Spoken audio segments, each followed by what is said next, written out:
The Commonwealth Bank is looking to extend interest-only mortgages. Let's have a look. Hello everyone, Florian Heiser here and welcome to another episode of Heiser Says. I have my morning stein of coffee and I thought we'd have a look at a few articles from Mortgage Business regarding, well, CBA. For one thing, contemplating extending interest-only terms. Now, for those of you that have been living under a rock, we currently have a cash rate that is nearly as low as it can go, 0.25%. For all practical purposes, 0%. You've got mortgages hovering around 3%, some even below, some slightly above. And yet, you have investor after investor appearing on the ABC discussing how their strategy of investing in one property, using the equity from another to buy another, to buy another, and another 6 times, as one example, not actually paying anything off other than interest, and thinking they'd retire a millionaire, well, falling to the wayside. And we've had banks now contemplating extending the periods that these borrowers can take for their interest-only terms. Now, is this a generation getting treated unfairly kindly by the banks? Or is it the banks protecting their assets? They don't want to see property start to fall because it's going to affect their businesses. They're not really our friends, guys. They're not our friends. So let's have a look at this one. CBA mulling interest-only term extensions. Australia's largest mortgage lender is considering an expansion of its loan referral program to enable borrowers to secure interest-only terms of up to 12 months. Earlier this week, Westpac announced that eligible interest-only home loan customers could now apply for term extensions of up to 12 months, with borrowers paying principal and interest also permitted to switch to IO for the same period of time. Wow. This came amid calls for interest-only loan relief from policymakers after the Australian Prudential Regulatory Authority issued new guidance around serviceability assessments for borrowers amid the pandemic crisis. APRA revealed that while full serviceability assessments would continue to be required for new lending, it would, for the next 6 months, enable lenders to change existing loan terms without having to conduct a full assessment. So, just think about that for a moment, guys. They're making it easier for people to go to interest only without having to do a full assessment. What does that tell you? APRA's worried as well. They're doing everything they can to get people out of this mess, to keep this bubble going, guys. It feels like it, doesn't it? It doesn't. The regulator noted that such changes could include conversion from principal and interest to interest only, or for the extension of an interest-only loan term for a maximum of 12 months. At present, Westpac is the only Big Four bank to facilitate both IO switches and extensions without full serviceability assessments. However, the Commonwealth Bank of Australia has told Mortgage Business that it is considering the move as part of an expansion of its pandemic relief package.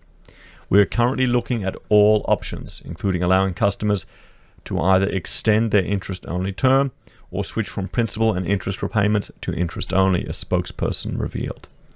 CBA noted that it would announce any prospective changes over the coming weeks. NAB is fast-tracking interest-only extensions. NAB has told Mortgage Business that while interest-only switches are not available for principal and interest borrowers without a full serviceability assessment, it has been fast-tracking IO term extensions for eligible customers since April. NAB noted that no credit assessments are required for 12 months extension to IO terms due to expire by 30th of September. Remember when they were cutting back on IOs? And this is one of the things that Martin North was discussing, that this interest-only cliff, where all of a sudden all of these interest-only loans are going to switch over to principal and interest. So they're doing everything they can to avoid that happening once again, guys. We have a dedicated team to contact customers approaching the end of their interest-only terms. who work with customers on the right solutions, which can include restructuring a loan if required, an AB spokesperson said. I mean, what do you think about all of this, guys? Do you think they're doing everything they can just to keep this property bubble going, to keep these people in their properties, to keep these investors living the dream? Wow, ANZ focused on lending responsibly.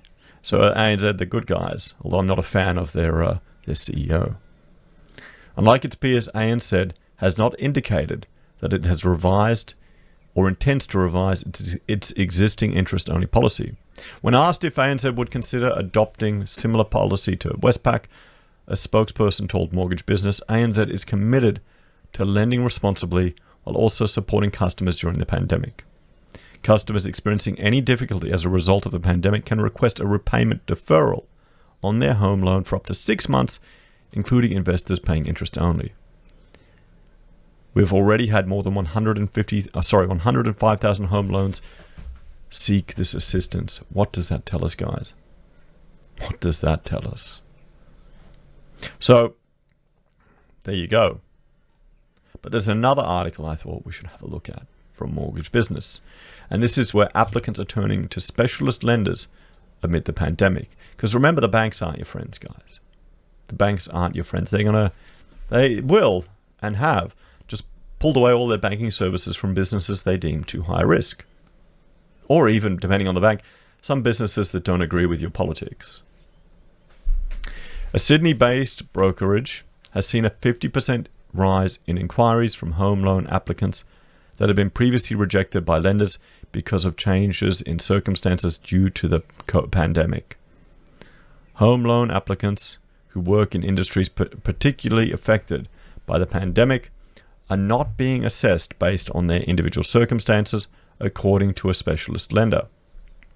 The managing director of Sydney-based mortgage broker and lending non-conformist loans, Ray Ethel, said many borrowers have not been able to secure credit from traditional lenders due to the tightening of lending criteria in response to the economic impacts of the pandemic. Furthermore, he said several lenders and mortgage insurers have placed an embargo on borrowers working in industries particularly hard hit by the pandemic, including retail, aviation, hospitality, real estate, and entertainment sectors. Banks are your friends, guys. They're doing all these things to help you out. They're nice to you. Do you believe that, guys? Do you believe that? Applicants are not being assessed based on their individual circumstances, he said. Some lenders have announced they will reduce acceptable income from commissions, overtime, and bonuses to only 50% of income. This is happening in some cases where there have been no changes to the applicant's take-home pay. Income from dividends is also no longer to be accepted for serviceability assessment by some lenders. So dividends can't even count, guys. Well, they're disappearing from a lot of banks, aren't they? We've seen this element of risk. What about small business, guys? What about small business? If you're a small business owner, it's frustrating how hard it can be to get a mortgage. It really is. Several lenders have applied changes and tightened their lending policies in the wake of the impact of the pandemic, including Westpac, NAB, and non-majors such as Bankwest, ING, Gateway Bank, MyState Bank, Heritage Bank, Citi, and a number of non-banks.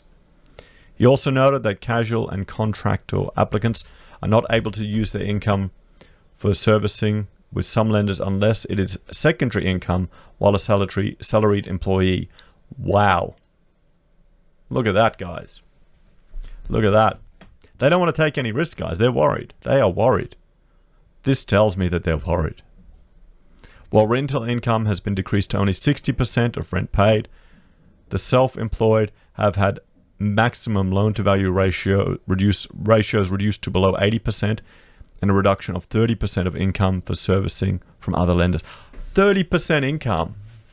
That'd be a nightmare if I were to try, as a small business owner, self-employed. It'd be a nightmare to get a loan now. It is important to speak with a specialist lender or an experienced mortgage broker that is up with all the policy changes and can guide you through the lending landscape to find a financial solution, he said. Non-conforming loans have received a substantial increase in inquiry from rejected loan applicants due to the economic impact of the pandemic. Inquiries through their website and referrals have increased by just over 50% since the third week of April, he told Mortgage Business. The applicants who had been declined for a loan or by lenders' mortgage insurance due to policy change, or the credit score has been turned to have been turning to specialist lenders like non-conforming loans for a solution. Well, there you go, guys. Two interesting articles, both highlighting the concerns that the banks have with regard to mortgages.